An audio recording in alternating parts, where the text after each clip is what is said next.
This channel does not promote any violent, harmful, or illegal activities. All content provided by this channel is meant for an educational purpose only. শুরুতেই গুরুত্বপূর্ণ বেশ কিছু খবরে নজর। বাংলাদেশের সংখ্যালঘু হিন্দুদের একাধিক ধর্মীয় স্থানে হামলা, পাথরঘাটায় ধর্মীয় প্রতিষ্ঠানে হামলা, হবিগঞ্জ কিশোরগঞ্জের ভৈরব ইস্কনেও হামলা কট্টরপন্থীদের, গ্রেফতার আদিনাথ ব্রহ্মচারী রঙ্গনাথ দাস, ঠাকুরগাঁও পঞ্চগড়ে আক্রান্ত হিন্দুরা, আহত বহু। বাংলাদেশে আক্রান্ত হিন্দুরাই চিন্তায় এবার বাংলার মানুষজন। বাংলাদেশে থাকা আত্মীয়দের জন্য আতঙ্কে কাকদ্বীপের বাসিন্দারা। সন্ন্যাসী চিন্ময়কৃষ্ণ প্রভুর গ্রেফতারের পর উত্তাল বাংলাদেশ। ওপার বাংলায় থাকা নির্যাতিত হিন্দুদের পাশে থাকার বার্তা দিয়ে কাকদ্বীপে বিক্ষোভ প্রতিবাদ। একই দিনে জোড়া কর্মসূচি তৃণমূলের, মহিলা এবং সংখ্যালঘু ইস্যুতে পথে ফেরহাদ করলেন শশী চন্দ্রিমারা। ওয়াকফ সংশোধনী বিলের বিরোধিতায় সমাবেশ তৃণমূল সংখ্যালঘু সেলের। রানী রাসমণি রোডে সমাবেশে থাকবেন ফিরহাদ হাকিম, কল্যাণ বন্দ্যোপাধ্যায়। অপরদিকে অপরাজিতা বিল বলবতের দাবিতে আজ শহরে মিছিল শশী চন্দ্রিমাদের। বদলে গেল ডক্টর সামিট 2024-এর আয়োজকের নাম। শান্তনু সেনের বদলে আয়োজক হিসেবে নাম লেখা হয় অভিক ঘোষের। চিকিৎসকদের নিয়ে আজ সমন্বয় বৈঠকের ডাক অভিষেক বন্দ্যোপাধ্যায়। আমতলা সমন্বয় অডিটোরিয়ামে কর্মসূচির আয়োজন। আর স্বাস্থ্যক্ষেত্রে একাধিক বিষয় নিয়ে কথা বলবেন অভিষেক বন্দ্যোপাধ্যায়। আগামী 2রা ডিসেম্বর বিধানসভায় নবনির্বাচিত 6 বিধায়ককে শপথ বাক্য পাঠ করাবেন রাজ্যপাল। তিনি নিজেই বিধানসভায় গিয়ে বিধায়কদের শপথ বাক্য পাঠ করাতে আগ্রহ প্রকাশ করেছেন বলে সূত্রের খবর। বিধানসভায় উপস্থিত থাকতে পারেন মুখ্যমন্ত্রীও। আবাস যোজনা 100 দিনের টাকা না মিললেও গ্রামীণ সড়ক যোজনায় টাকা পাঠালো কেন্দ্র। রাজ্যকে 1400 কোটি দিল কেন্দ্র সরকার। 2022-এর পর গ্রামীণ সড়ক যোজনায় কোনো টাকা আসেনি। রাজ্যকে চিঠি দিয়ে টাকা দেওয়ার কথা জানিয়েছে কেন্দ্র। যারা ক্ষমতাকে নিজেদের জন্মগত অধিকার ভাবে তারা 10 বছর কেন্দ্রে ক্ষমতায় নেই। বিরোধীদের ক্ষমতা লোভী বলে আক্রমণ প্রধানমন্ত্রীর। দেশের বিরুদ্ধে চক্রান্ত করতেই ব্যস্ত বিরোধীরা। ভুবনেশ্বরের জনসভায় মন্তব্য নরেন্দ্র মোদী। পঞ্চায়েত সদস্যের বিরুদ্ধে পুকুর ভরাট করে বাড়ি তৈরির অভিযোগ। বন্ধ হয়ে গিয়েছে জল নিকাশি ব্যবস্থা। বর্ষা হলেই জলের তলায় চলে যায় বাদুড়িয়ার জগন্নাথপুরের বিস্তীর্ণ এলাকা। সরকারি দপ্তরে অভিযোগ জানিয়েও কাজ হয়নি বলে অভিযোগ। বিষয়টি খতিয়ে দেখার আশ্বাস প্রধানের। ধেয়ে আসে ঘূর্ণিঝড় ফেঞ্জেল। বিকালে তামিলনাড়ুর মহাবলীপুরমের কাছে আছড়ে পড়তে পারে ঘূর্ণিঝড়। ঝড়ের সর্বোচ্চ গতিবেগ হতে পারে 90 কিলোমিটার প্রতি ঘন্টা। অন্ধ্র তামিলনাড়ু উপকূলে জারি লাল সতর্কতা। চেন্নাইয়ে বাতিল একাধিক বিমান। সকাল থেকে মুখ ভার আকাশে। পশ্চিম মেদিনীপুরে চন্দ্রকোনা, ঘাটাল, গড়বেতা সহ বিভিন্ন এলাকায় সকাল থেকেই শুরু হয়েছে ঝিরঝিরে বৃষ্টি। অকাল বৃষ্টিতে আলু চাষে ব্যাপক ক্ষতির আশঙ্কা। পিছোতে পারে আলু চাষ। আবহাওয়ার খামখেয়ালিপনায় চরম দুশ্চিন্তায় কৃষকরা।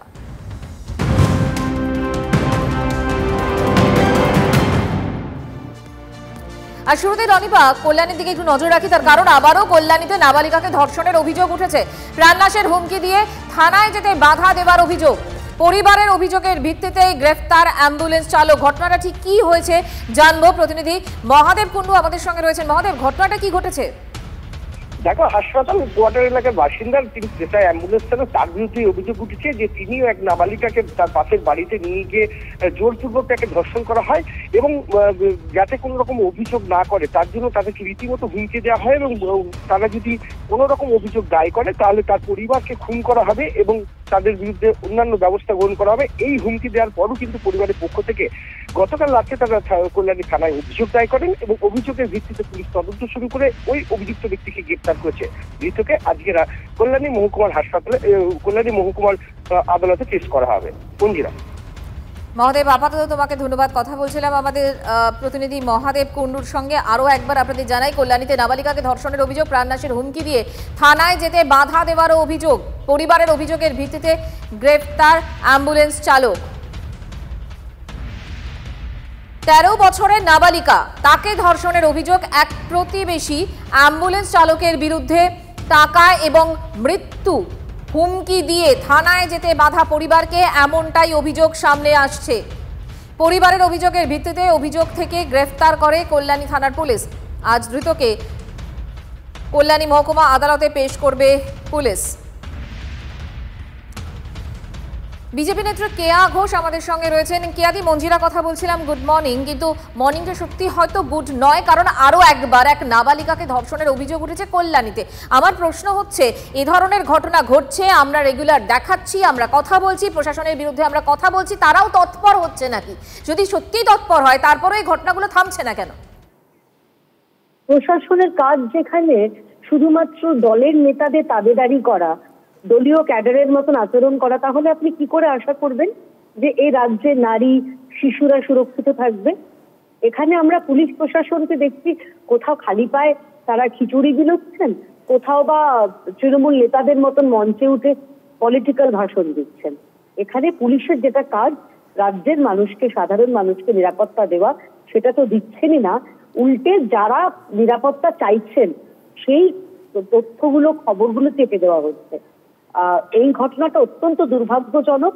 কল্যাণীর ঘটনা, এর আগে আমরা দেখেছি অভয়ের কথা তো আর কি বলবো, আমরা তারপরে ছোট্ট উমাকে দেখেছি, জয়নগরের ঘটনা, আমরা দেখেছি কুলপির ঘটনা, এর তারপরে আজকের এই ঘটনা, গুড়াপের ঘটনা।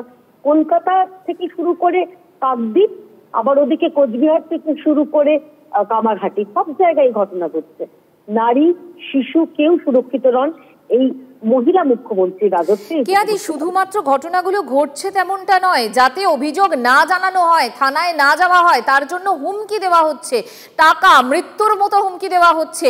এই বিষয়গুলো মানে এই সাহসটা পাচ্ছে কোথা থেকে? এটা তো নির্দেশ আসছে, প্রশ্ন করুন খোদ পুলিশ মন্ত্রীকে। শুধুমাত্র নিচু তলার পুলিশ কর্মীদের তো দোষ দিলে হবে না। যে পুলিশ মন্ত্রী, অপদার্থ পুলিশ মন্ত্রী, তিনি বলেছিলেন যে অল ইজ ওয়েল, আপনারা মিথ্যা কথা বলছেন। শাহজাহানের মতন পিঠে শিল্পীকে, তাকে বলা হচ্ছে, শাহজাহানকে টার্গেট করা হচ্ছে, আপনি কি আশা করবেন? এটাই তো স্বাভাবিক। আমাদের বক্তব্য যে কোথাও বা এরকম নাবালিকার, আপনার কিছুদিন আগে আপনাদের চ্যানেলে দেখিয়েছিলেন যে একজন নাবালিকা এরকম তাকে ধর্ষিতা হতে হয়েছিল, পুলিশ বলছে মাংস ভাত খেয়ে বাড়ি চলে যাও, পরে এসো, যদি এরকম আবার ঘটে আবার এসো। ঠিকই, ধন্যবাদ ধন্যবাদ কেয়াদি, অনেক ধন্যবাদ আমাদেরকে সময় দেওয়ার জন্য। এবং পরিবার পরিজনদের সঙ্গে আমরা কথা বলেছিলাম, কি বলছেন তারা একটু শুনি। এটা বলেন, মেয়েটাকে ভয় দেখিয়েছে যে বললে তোর বোনকে মেরে ফেলবো, তোকে মেরে ফেলবো, ভয়তে মেয়েটা কিছুই বলেনি। তারপরে কি আজকে কি জানতে পারলেন আপনারা? আজকে আমরা জানতে পেরেছি আজকে যে মেয়েটা যেমন বলে না, চুপচাপ হয়ে গেছে, মেয়েটা কথাবার্তা বলা বন্ধ হয়ে গেছে, কারোর সাথে কথাবার্তা কিছুই বলে না। আচ্ছা, তারপর মেয়েটাকে সবাই প্রেশার দেওয়াতে মেয়েটা বললো। কি হয়েছে? মেয়েটার ব্যাগে আবার টাকাও দিয়েছে, মেয়েটার ব্যাগে টাকা পাওয়া গেছে। টাকাটা পাওয়ার পর ওকে বলা হচ্ছে এত টাকা কোথা থেকে পেলি? তখন বলছে যে এই টাকাটা হচ্ছে উনি দিয়েছে। কিসের জন্য দিয়েছে? তখন বললো আমার সাথে এরকম এই সমস্ত জিনিস করেছে, গায়ে বায়ে হাত দিয়েছে, এইটুকুনি বলেছে, আর কিচ্ছু বলেনি।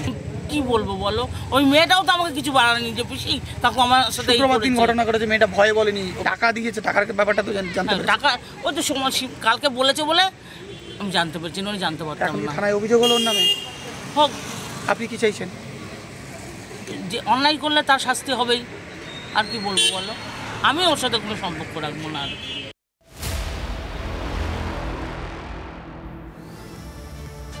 আর এবার বাংলাদেশের খবরের দিকে নজর রাখতেই হচ্ছে। বাংলাদেশের হিন্দুদের উপরে বেলাগাম অত্যাচার, এই অত্যাচার সংখ্যালঘু হিন্দুদের উপর এবং হিন্দুদের একাধিক ধর্মীয় স্থানে হামলা। পাথরঘাটায় ধর্মীয় প্রতিষ্ঠানে হামলা, পাথরঘাটা জগবন্ধু আশ্রমে হামলার ঘটনা। হবিগঞ্জ, কিশোরগঞ্জের ভৈরব ইস্কনেও হামলা চালায় কট্টরপন্থীরা। গ্রেফতার আদিনাথ ব্রহ্মচারী, রঙ্গনাথ দাস। মৌলভীবাজারের নিশানায় ধর্মীয় প্রতিষ্ঠান। ঠাকুরগাঁও, পঞ্চগড়ে হিন্দুদের উপরে হামলা, আহত হয়েছেন বহু মানুষ। ফের বাংলাদেশে হিন্দুদের ধর্মীয় প্রতিষ্ঠানে হামলা। চট্টগ্রামের কোতোয়ালি থানা এলাকার পাথরঘাটায় হিন্দু অধ্যুষিত এলাকায় হামলার অভিযোগ। শান্তনেশ্বরী মন্দির, জগৎবন্ধু আশ্রমে আক্রমণ, অভিযোগের তীর কট্টরপন্থীদের দিকে। ধর্মীয় প্রতিষ্ঠানের পাশাপাশি বেশ কিছু হিন্দু বাড়িতেও ভাঙচুর, তাণ্ডব চালানোর অভিযোগ।